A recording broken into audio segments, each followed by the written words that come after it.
Well, welcome back, everybody. Thursday morning show rolls on.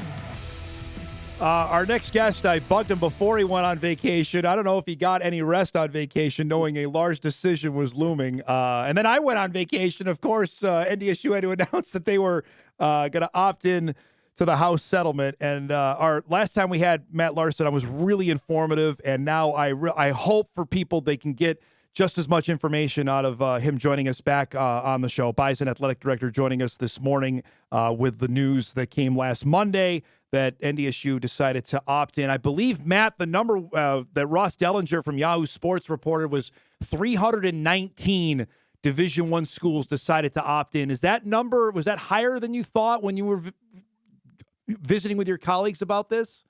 Well, first off, I want to say we always try to announce any big things when you're away. Appreciate that. If we can. Yep. No, I would say the number doesn't surprise me. So that leaves roughly 45, 46 Division I schools that didn't opt in. It doesn't surprise me from the fact that there was again, with a lot of the late information that came out of the final House settlement, there were significant enough pieces that I think similar to us that gave a lot of schools opportunity to reconsider just based off of how it was going to impact them moving forward. And so that's the unfortunate part. I think you did see a lot of people flip, and it's too bad that it happened, kind of at the late hour that it did, because it's a little bit of a time crunch now, but not surprised. I think a lot of the limitations that are going to be putting on third party and collectives, if folks are looking to do any sort of NIL, I think opting in was really the only direction they could go. When you're looking at it, and I think when you were on with me last month, I don't know if you guys had the FAQ, the FAQ on what it was going to be. When did you actually get it? Oh, let's see. The settlement officially came across June 6th. We got something later, I think the next day, but it wasn't fully complete. We got some more information probably another week or two later. And so with some pretty significant information in there. And then really, and I think what it was too, the first FAQ comes out and then there's a million questions, right? Clarifications. And so then they came out probably with a little more detailed and informative document, which I think helped. But in the meantime, we were calling folks from the NCAA and again, just trying to get as much clarity as possible because it was a big decision. But ultimately, again, I think based off of all of that information ended up being the right decision. But it's just a scramble. You're meeting with coaches who up to that point thought we were opting out.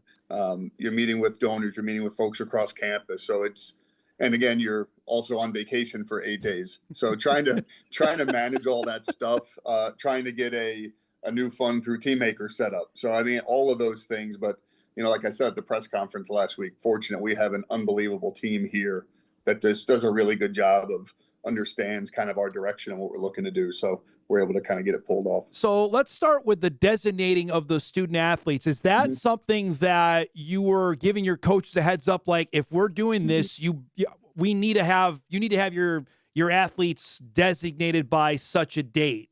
Was that a conversation that happened beforehand?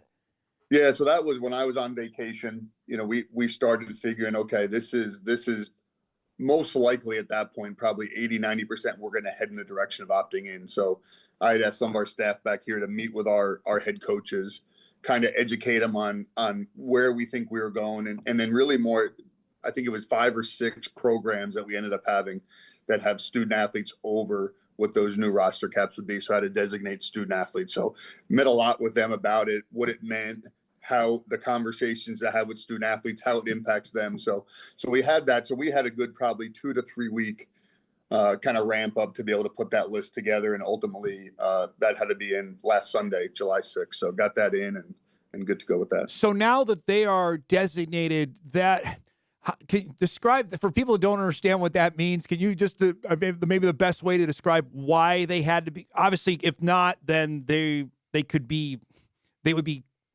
not cut, but that's what they're potentially could be, right?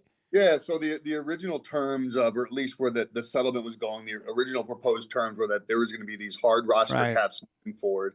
and anybody opted in immediately had to get to those roster caps. So you had a lot of schools over the course of that knew they were opting in, mostly Power Fours, that knew they were opting in. So over the course of the spring, we're basically telling student athletes who were over their roster cap that you no longer had a place here at X institution, right?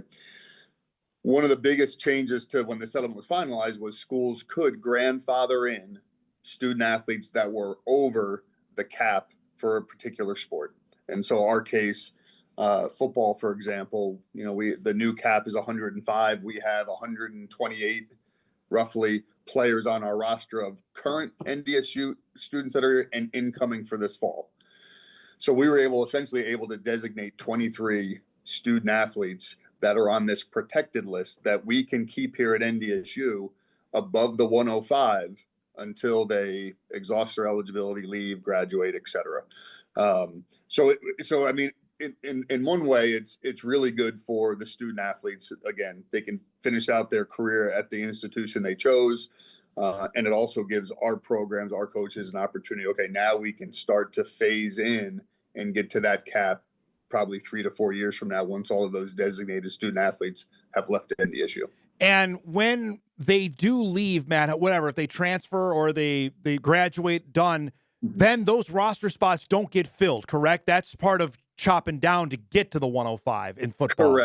Correct. The only way we could ever add a designated student athlete after we submitted the list on July 6th is if a designated athlete from another school transfers to NDSU, they then immediately go into our designated student athlete list and not our roster cap list. And so that's where it gets convoluted. But really, in theory, by 3 to 4 years from now, there should no longer be any designated student athletes because they all would have exhausted their eligibility at that point. And the big rush, I think, for teams that probably flipped, I'll say probably, I know you can't speak for anybody but at NDSU, is that the grandfathering in of the rosters, if you decided not to do this and waited till next July, then automatically you had to start cutting players, correct?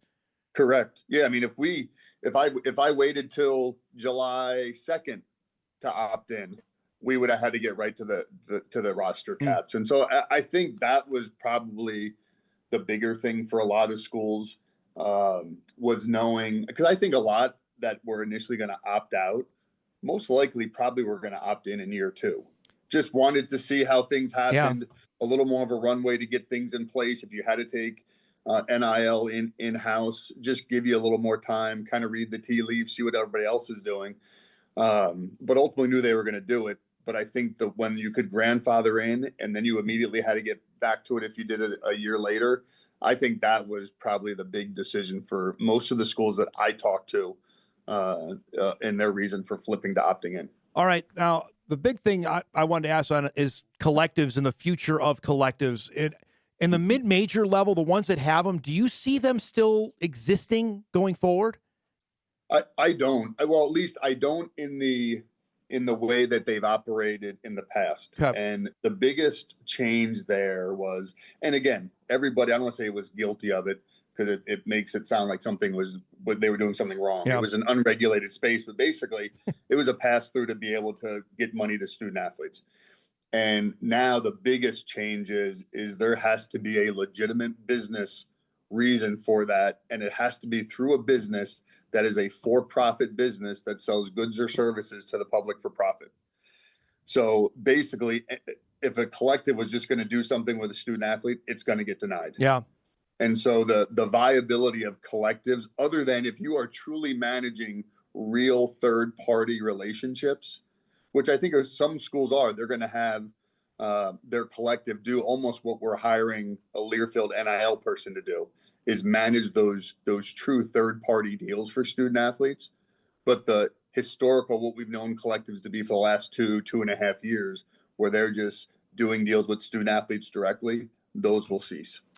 Jay Bartley and Kurt Wittich have done an amazing job over the last couple of years. I know you acknowledged that in your press conference last week on the Green and Gold Collective. Is there a window for them to still work with you, or how does it, with that molding into the Green and Gold Fund, has that been kind of determined yet on how that's going to work? Yeah, we've met with them a couple of times, and I told them, for us right now, our priorities right now are making sure that we're reaching out to anybody who is a member of the Green and Gold Collective. Currently, we're actually going to send a communication out to all those folks tomorrow, is making sure that they have all the information they need and make as smooth a transition from the Green and Gold Collective over to the Green and Gold Fund, which is now through Team Acres. And there's a lot of information that goes along with that. What is this? What does their historical giving to the collective mean? Is it tax deductible? All of the things that are going to be impactful and important for them to hear as they make their decision. So those are some of the things right off the bat that we're really focusing on. And that's where Kurt and Jay are going to be huge. I mean, they've built relationships with all these folks. We know a lot of these folks, but they've had a little bit more of a relationship with them over the last 2 years. And so that's really the biggest goal in what for Jay and Kurt, we've asked them is how do we make this transition really smooth? And then I think we can start to take a look at what does that mean? Are there roles in some way, shape, or form for them down the road? The thing I'm excited about is, we have 6 full-time development officers, Team Acre staff that are going to be able to dedicate their full energy to a lot of these things. And so, I mean, I think back in the day before collectives started, if institutions could have taken these in-house where they can control it under one roof and have their staff manage, I think they would have. It didn't unfold that way. And so now we're finally getting there. And so yeah, we're trying to figure all those things out now. Is there a place or a role, some transition period? And so that'll come here as we go through the summer. One last thing. You have a couple more minutes to stay on for a bit? Okay. Before we go to break, I've had people ask me this. Do you worry, and I think I've asked you this before, about donating? People will say, well, I want to donate to Team Makers, but I don't want to do or I'm going to do the collective in the past sense and maybe not Team Makers. How do you balance that of trying not to rob Peter to pay Paul, if that makes sense? Well, I mean, I think the consistent message that we've had even the last couple of years, whether it was when we were talking to folks or Jay and Kurt were talking to folks, is our need for Team Acre support doesn't go away now that we're doing NIL. If anything, it's an addition. And so that was always it isn't an either or, it's hopefully it's an and. Mm-hmm. People who are Team Acres, we need them to continue to be Team Acres because that supports scholarships and operations and recruiting and all the things that allow us to support our programs at a high level. The NIL, that's a completely new line item for us institutionally. Obviously, the collective is doing that the last couple of years. So really for us, it's about hopefully their support of the Green and Gold Fund and NIL is an addition to what they're doing. The nice part is if you have folks, and I think it might be maybe half of the folks who have supported the collective in the past aren't current Team Makers. If you transition to the Green and Gold Fund, you instantly become a Team Maker. Okay. You accrue priority points, and those donations are tax deductible. So immediately there's some real benefits in addition to just our general Team Maker benefits that you get. There's going to be some pretty impactful ones that I think people will be excited about. All right, we'll break here. Much more with Matt Larsen as we chat on NDSU opting into the House settlement. There's a couple other non-House things I want to get to him as well. So we'll do that after the break here as we wrap up our first hour on Hot Mic. Back on WDAY Extra, KSFL in Sioux Falls, KMBN Rapid City. Right after this.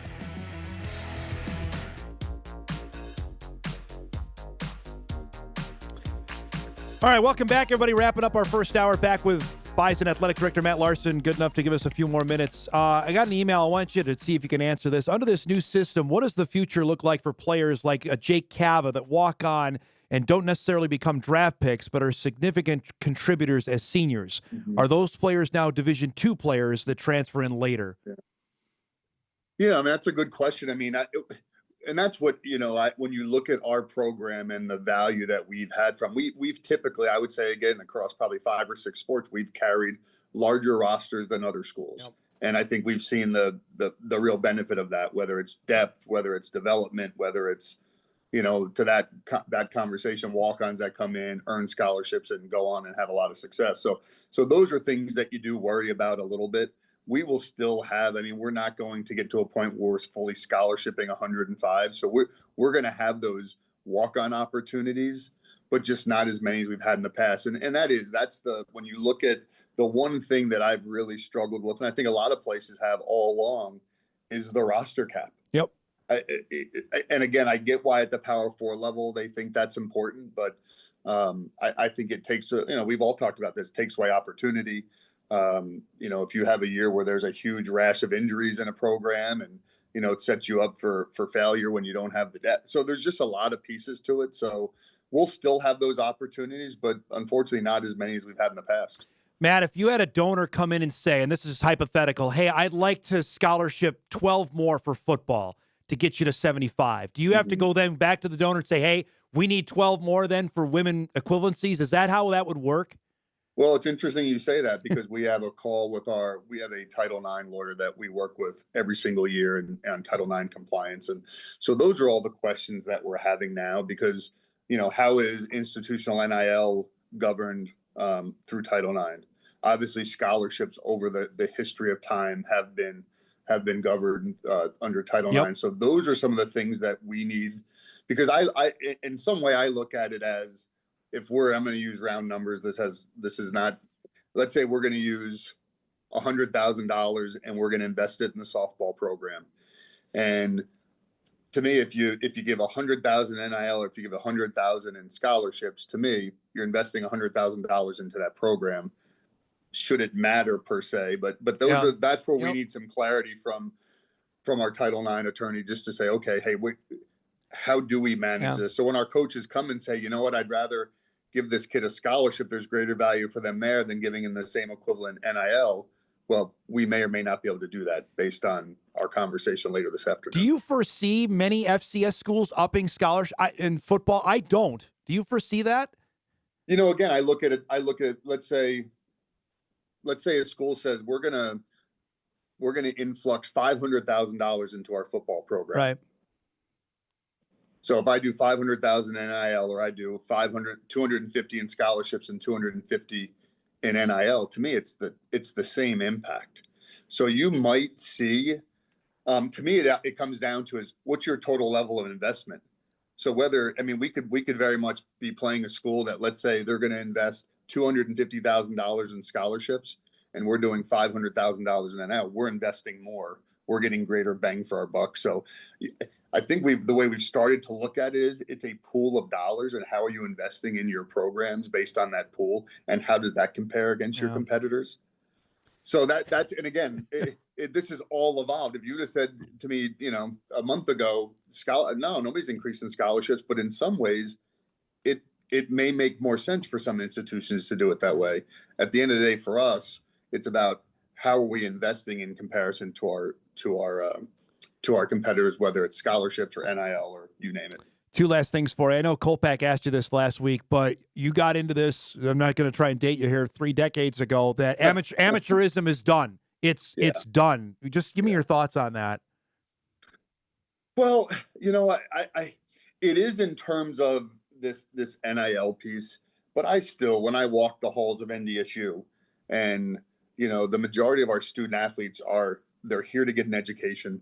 They're here to play the sport they love. They're here to be developed. They're here to prepare themselves to be successful in life after they leave. So in a lot of ways, there is still an amateurism component to what we do. No doubt about it. And I always say, I've said for years, we've completely upset the entire apple cart of college athletics for probably 2% of student athletes that compete. That's about right. Yep. And so there still is, especially at our level and what we do and how we do things, I do still think there is that amateur component in terms of education through athletics. But there is the reality now of the NIL piece. And so, again, like I said at the press conference, to me, it's for us, we need to be able to continue to balance how are we able to financially support our student athletes in a good way, but also bring in the type of kids that want to get an education, that care about what we do here, that invest in our fan base and our community, and that's going to be the challenge. Again, I think we have the right coaches to do that, and those kids are out there, but it's continuing to find them. Last thing, it's probably imminent today. The NCAA basketball tournament is going to expand. Give me your 2 cents on, because it's I don't see the Summit League getting 2 bids unless I'm way off on this. Where do you stand on that? Well, and that's been my philosophy, or my at least thought, the last number of years, the way things are going.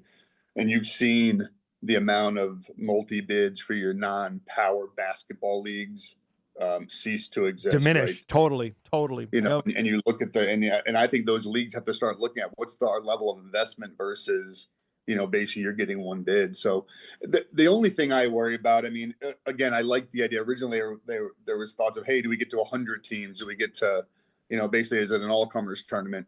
And I think the adding 8 additional is probably a fair number.